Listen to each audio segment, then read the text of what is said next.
Welcome back. You're still tuned into Power Breakfast, where we spoke about what's happening in the global markets and a lot more. It's time to focus on how these global cues will impact our own markets. We have our research team joining in with what the trade setup is looking like, the stocks that are likely to be in the news, and the action from the F&O space as well.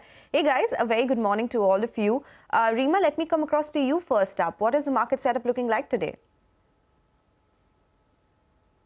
Well, the somber news about Charlie Munger passing away notwithstanding, I think markets are going to be eyeing the 20,000 level and perhaps our all-time high levels of 20,222 that we hit on 15th of September, because the GIFT Nifty is suggesting a positive start. And the last time I checked, it was higher by close to about 90 odd points. And that should get us pretty close to the 20,000 level. In fact, in the late surge yesterday, the Nifty crossed the 19,900 mark. But on a closing basis, on an adjusted basis, it fell shy of that, missing that mark by about 11 points. 19,889 was the closing level. In fact, November has been a fabulous month for our market. We've been creeping up slowly and steadily. The Nifty has gained 4.25% in the month of November, while the mid-cap index has gained close to about 8.75%. And now we're very, very close to those all-time high levels. But there are lots of cues to navigate with. One, US markets, you spoke about it. They closed with, slim gains. There were some dovish comments which came in from Fed Governor Christopher Waller, who indicated that the current monetary policy is currently well positioned to slow the economy and bring inflation back down. This positions the market well for the next FOMC meeting, which is scheduled on the 12th and 13th of December. So the markets took those comments, positively, and the US markets closed with gains of about 0.1, 0.2. Not much, but directionally, it was positive. We've got the November expiry tomorrow and the Indian state elections verdict, which will come out on Sunday. In terms of flows, we had the FI's net buy, 784 crore in the cash market, while the DII's net bought 1,324 crore in the cash market as per the provisional figures. Back to you. Okay, all right. So we are bracing ourselves for maybe going above the 20,000 mark after crossing that important resistance at 19,850. Thank you so much, Reema, for all those updates. But a lot of stocks that will be on our radar as well. Hormaz is joining us with that list. Hey, Hormaz, good morning. Good morning, Sonal. And as you said, plenty of stocks. And start off with a news break that we reported yesterday afternoon. And that CNBC-TV18 news break is confirmed. And that's for Aster DM Healthcare, where the company will sell its Gulf business to Fajr Capital and the promoters of Aster DM for $1 billion. And the buying entity, which is Alpha GCC, is owned 65% by Fajr Capital and 35% by the promoters of Aster DM Healthcare. And the sale is likely to be completed by the fourth quarter of FY24.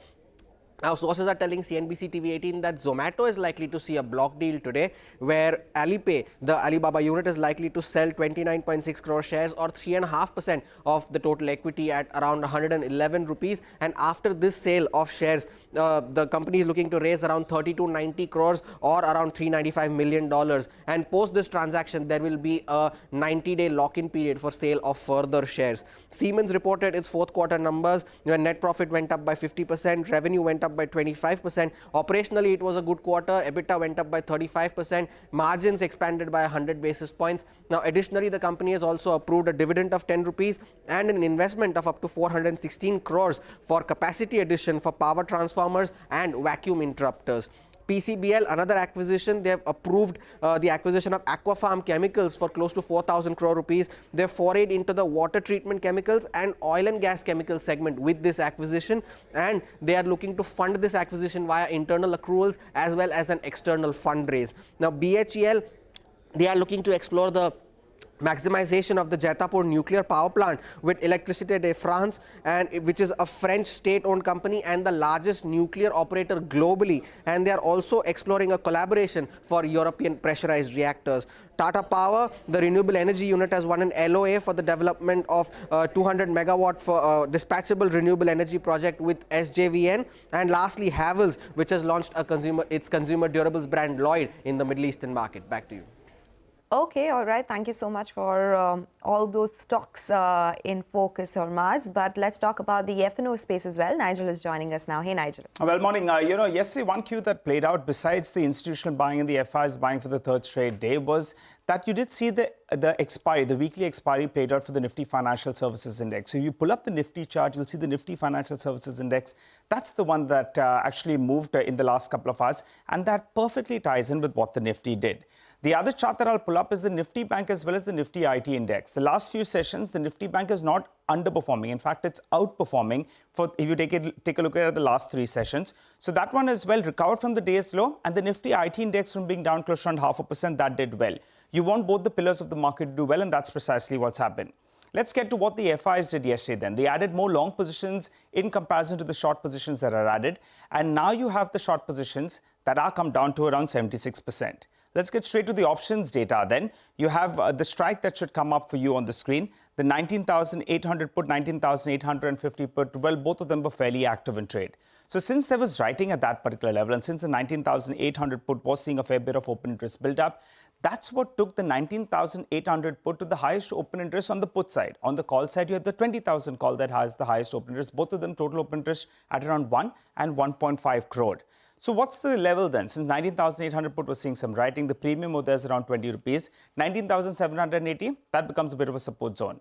On the upside, the 20,000 call has the highest open interest. The premium out there is at around 30 rupees. So 20,030, that becomes a bit of a resistance zone out there. But the Nifty Bank, that's the one that's going to give direction. If it can continue to do what it's been doing in the last few sessions, maybe not outperform, but perform in line, well, then we're on our way to the 50 DMA, which becomes the first resistance zone. And then you're looking at the 100 DMA. So let's see how things goes. But it appears as of now that the path to that all-time highs is well and truly on. The only problem, I think, for the bulls is what's the outcome of the state elections. That aside, this market is set for all-time highs. Okay, set for all-time highs. Thank you so much, guys, for joining us and prepping us up for this trading day ahead. Let's dip into a break now. Up next, we'll get you all the cues from the commodity markets. Stay tuned for that.